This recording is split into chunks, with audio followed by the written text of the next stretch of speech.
Hello everyone. तो आज हम जो डिस्कस करेंगे, कोई महापुरुष पाप और पुण्य से परे कैसे रहता है। अगर कोई भी महापुरुष तीन गुणों को वर्तता हुआ तीनों गुणों से परे रहता है तो उसे हम महापुरुष कहते हैं। तीनों गुणों से परे मतलब जो माया है वो क्या होती है, वो है त्रिगुणात्मिका माया। तीन गुण मतलब सत्वगुण, रजोगुण और तमोगुण। तो जो इन तीनों गुणों से परे हो जाता है, जैसे कहते हैं त्रिगुणातीत। और ये जो टर्म यूज किया जाता है वो भगवान विष्णु के लिए यूज किया जाता है। ये त्रिगुणातीत है। त्रिगुणातीत मतलब जो तीनों गुणों से परे हैं। और तीनों गुणों से परे जो हो जाता है वही महापुरुष बन जाता है। अच्छा, तीनों गुणों से परे कैसे मतलब, एक होता तमोगुण जो बुरी आदतों में पड़े हुए हैं, एक होगा रजोगुण जो राजसिक गुणों में राजा जैसे जो कर्म है उनमें फंसे हुए हैं, मतलब मोह माया में, भोग विलास में।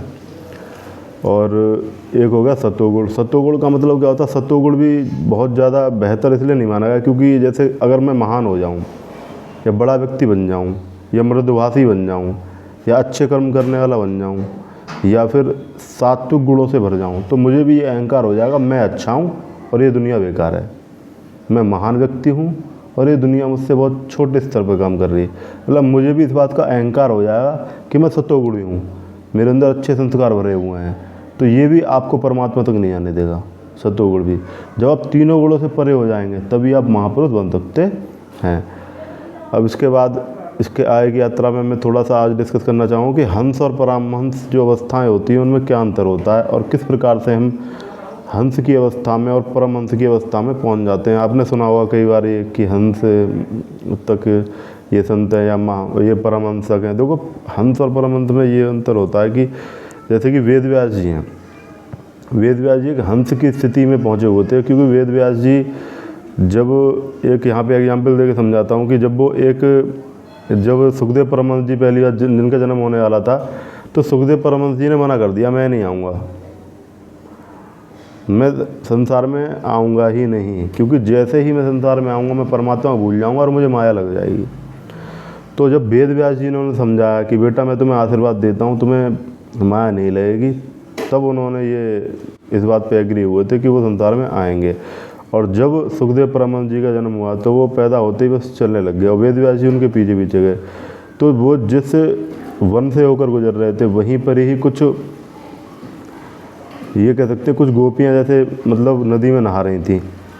तो वेद व्यास जी केवल एक ऐसे संत थे जिन्होंने गोपियों की तरफ देखा, और जिन्होंने देखा पर उनके मन में उसका प्रवेश नहीं हुआ, मतलब मन में उन्हें कोई अट्रैक्शन नहीं हुआ।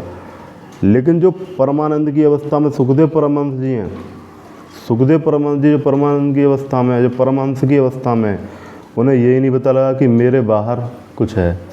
मतलब अंदर परमात्मा में इतने रमे हुए हैं कि उन्हें ये नहीं पता है कि बाहर उनके कुछ है। मतलब जो हंस की अवस्था में वो केवल उसे देखेगा तो सही जो संसार में हो रहा है और उससे अट्रैक्ट नहीं होगा, लेकिन जो परमहंस की अवस्था में उसे दिखाई नहीं देगा कि बाहर हो क्या रहा है। अच्छा, आपको एक एग्जाम्पल हो देता हूँ, बहुत गहरा एग्जाम्पल है, कि शायद ही आपको कहीं सुनने को लिए मिलेगा। जैसे कि वृंदावन में ऐसे संत हुए हैं, ऐसे परमहंस अवस्था को प्राप्त संत हुए हैं जो बिल्कुल ही आपको ऐसे लगेंगे बेचारे मरे हुए गिरे हुए, बिल्कुल बेचारे गरीब, बिल्कुल एकदम ना चप्पल है ना जूते हैं ना मतलब ना कपड़े हैं ढंग के। और ऐसे संत हुए हैं कि मतलब इतने महापुरुष हुए हैं कि लोगों ने मतलब जो उनके चेले हैं उन्होंने मीटिंग कर ली बहुत बड़ी, और बहुत बड़ी सभा की आयोजन किया गया है और सभा आके बैठ गई बहुत बड़ी संसारिक, और वो बेचारे लोटा लेके शौच करने जा रहे हैं, उन्हें ये नहीं पता कि बाहर हो क्या रहा है। मतलब जैसे कि एक नेगेटिव सेंस में आप समझिए, जैसे आप गांजा या कोई बड़ा नशा कर लेते हैं तो उसके अंदर आपने ये लाइन सुनी है ना कि ये नशा जल्दी चढ़ता नहीं है, चढ़ जाए उतरता नहीं है। तो मतलब ये गांजे का नशा तो क्या है, या ये शराब का नशा क्या है, ये चढ़ेगा पर ये उतर जाएगा 24 घंटे में या 12 घंटे में। लेकिन जो परमात्मा का नशा जो एक बार चढ़ता है ना, ये कभी उतरता नहीं। मतलब इतने परमानंद में आदमी खो जाता है, क्योंकि बाहर की दुनिया या ये माया दिखाई नहीं देती। और कई लोग हैं जो सोच के लिए, मतलब ऐसे संत हैं जो सोच के लिए जा रहे हैं या फिर वहाँ सोच कर रहे हैं और वहीं पे सभा बैठी हुई है, उन्हें पता ही नहीं बाहर है वो क्या रहा है। वो अपने परमानंद में अपने आप में इतने रमे हुए हैं कि उन्हें पता ही नहीं दुनिया में बाहर क्या हो रहा है। तो उसे कहते हैं हम परमहंस की अवस्था। यानी कि जब वेद व्यास जी वहाँ से निकले तो उन्होंने देखा, पर उनके मन पर उसका कोई प्रभाव नहीं पड़ा, उनको नहाते हुए देखा था। लेकिन सुखदेव परमहंस जी ने उन्हें किसी को देखा ही नहीं, कौन नहा रहा कौन क्या कर रहा, बस वो वहाँ से होकर निकल कर चले गए। तो बस यही, इसके आगे हम ये डिस्कस कर सकते हैं कि जो त्रिगुणात्मिका माया होती है वो 3 गुणों में जो होती है। जैसे सत्वगुण क्या होता है, जैसे अगर हमने बहुत बड़ा मंदिर बनवाया तो कौन से गुण में आएगा ये। अगर मैंने 50 लाख रुपए, 1 करोड़ रुपए, 2 करोड़ रुपए, 10 करोड़ रुपए खर्च कर दिए और ये मंदिर बनवाया, तो ये किस गुण में रखेंगे आप। ये रजोगुण में आता है, ये रजोगुण में आता है। अभी कृपालु जी महाराज हो गए या शरणानंद जी हो गए। अभी कृपालु जी महाराज एक ऐसे व्यक्ति हैं जिन्होंने बहुत बड़ा प्रेम मंदिर बनाया, इसे आप रजोगुण में कह सकते हैं। और जो जैसे शरणानंद जी हैं, उनका भी मतलब जो मंदिर है रमण रीति में, उनके जो गुरु हैं शरणानंद जी, वो हेलीकॉप्टर का यूज करते हैं। तो कई लोगों के मन में ये भ्रम भर गया है कि जो बहुत ज़्यादा पैसे का यूज करते हैं, बहुत ज़्यादा लग्जरी लाइफ स्टाइल यूज करते हैं, वो कभी संत नहीं बन सकते। नहीं, ये भी आपकी भावना गलत है। चाहे कोई संत कितना ही बड़ा करोड़पति, अरबपति, खरबपति हो जाए, और चाहे कोई संत कितना भी गरीब हो जाए, इससे मतलब नहीं है कि उसके बाहर कितनी माया बिखरी हुई है। केवल इससे मतलब है कि उसके मन के अंदर कितनी माया भरी हुई है। अगर तमाम माया है, आपको चारों तरफ माया का विस्तार है, खूब मतलब इतना ज़्यादा आपकी माया भरी पड़ी है, लेकिन आपके मन में वो नहीं होनी चाहिए, तो संत और महापुरुष वो व्यक्ति बन जाते हैं जिनके मन में माया प्रवेश नहीं कर पाती है। ठीक है, तो आप किसी भी संत को जज करने में ये कोशिश ना करें कि ये संत कैसे हैं, ये तो हेलीकॉप्टर यूज करते हैं, ये संत कैसे हैं, ये तो इतना बड़ा प्रेम मंदिर बना दिया। ऐसे संत आप जज मत कीजिए। कोई गरीब, कोई बिल्कुल, और आप ये मत सोचिए ये क्या संत होगा, ये तो इसके कपड़े फट रहे हैं और इसके जूते चप्पल है नहीं पहनने के लिए, ये क्या संत बनेगा। तो गरीबी और अमीरी इसका आधार नहीं है। पर यह बात सत्य है कि जो अमीर व्यक्ति है वही संत या महापुरुष बन सकता है, गरीब व्यक्ति बेचारा बन ही नहीं सकता। यह सत्य, आप खुद ऑब्जर्व करके देखिए व्यक्ति करते क्या है अधिकतर। अगर कोई गरीब व्यक्ति है, तो वो इसी बेचारा इसी चीज़ में खोया रहेगा कि मुझे 2 वक्त की रोटी कमानी है। सुबह बेचारा काम करने पे जाएगा और शाम को काम करके आएगा, बस वो 2 वक्त की रोटी में ही खोया रहता है।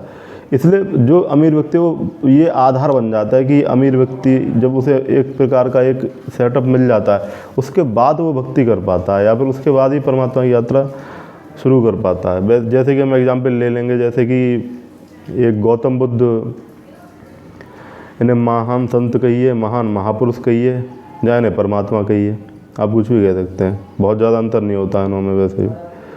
तो गौतम बुद्ध जो हैं, जो घर से निकले तो कहाँ से निकल गए थे, एक गरीब कुटिया से हैं। कबीर क्या राजमहल में रहते थे। जो गौतम बुद्ध निकल गए थे वो राजमहल से निकल गए थे, जहाँ पे इतनी माया थी। और जब उनका जन्म हुआ था तो राजा को ये बता दिया गया था आपका बेटा एक ना एक दिन संत बनेगा, निकल के जाएगा घर से। और जब उनके पिता को ये पता लग गई कि ये मेरा बेटा एक दिन मुझे छोड़ के चला जाएगा, तो उन्होंने उसे इतनी माया दी कि ये कभी महल को छोड़ के ना जाए। उसके अंदर इतना सांसारिक धन, वैभव और इतनी ज़्यादा स्त्रियां दी गई कि जब वो एक दिन सो के उठे तो उन्होंने देखा ये एक लेडी, उसकी नाक बह रही है, एक मतलब पसीने के धूम है, एक वो, मतलब उसे पता लग गया ये क्या है, मैं किस में फंसा हुआ भोग विलास की स्थिति में। तो मतलब जैसे उनके पिता ने कोशिश करी इसे हर प्रकार की माया दो, कंचन, कामनी, कीर्ति, ये क्या है माया। कंचन सोना, कामनी सुंदर स्त्री, और कीर्ति मतलब आप बहुत फेमस बन जाए। तो मतलब उस तरीके की माया में उन्हें रोकने का प्रयास किया गया, लेकिन वो रुके नहीं, क्योंकि उनकी किस्मत, उन्हें लगा वो भर गए थे इससे। क्योंकि कोई व्यक्ति असली सन्यासी तभी बन पाएगा जब वो भोग विलास में भी एक्सट्रीम पे चला जाएगा, जिसने उसको भोगा ही नहीं, और वो सन्यास लेकर चला भी जाएगा तो उसके मन में वही बातें भरी रहेंगी कि मैं इन चीज़ों को भोग के देखूँ कि कैसी चीज़ें हैं, इनमें क्या है, वो उससे भरा ही नहीं है। देखिए जैसे कि पेंडुलम होता है, पेंडुलम इधर चलता है और इधर चलता है, जब तक कोई बहुत बड़ा भोगी नहीं बन पाएगा, वो कभी बहुत बड़ा योगी नहीं बन सकता। पहले आप भोग करेंगे, आप एक एक्सट्रीम की अवस्था तक जाएंगे कि आप यहाँ तक भोग कर रखा, पूरा मन भर चुका है। इस तरीके से भी लोग कई समय चलते हैं कि मतलब पहले भोग एक्सट्रीम करने की ज़रूरत है, क्योंकि कई जन्मों से हम करते ही यही आ रहे हैं। हम माया के चक्कर में पड़ के यही करते आ रहे हैं कि हम इसमें ये भोग लें, हमें धन दे दो परमात्मा, इसमें वो दे दो, इसमें हमें ये दे दो, और हम बहुत भोग प्राप्त करना चाहते हैं। लेकिन फिर जो ज़्यादा अच्छा भोगी बन जाता है, बहुत अच्छा भोगी बन जाएगा, जैसे तुलसीदास जी को आप ले सकते हैं। ये तुलसीदास जी ने अपनी पत्नी के पास गए तो उनका बेटा उन्होंने बोला कि पतिदेव, आपने जो भी मन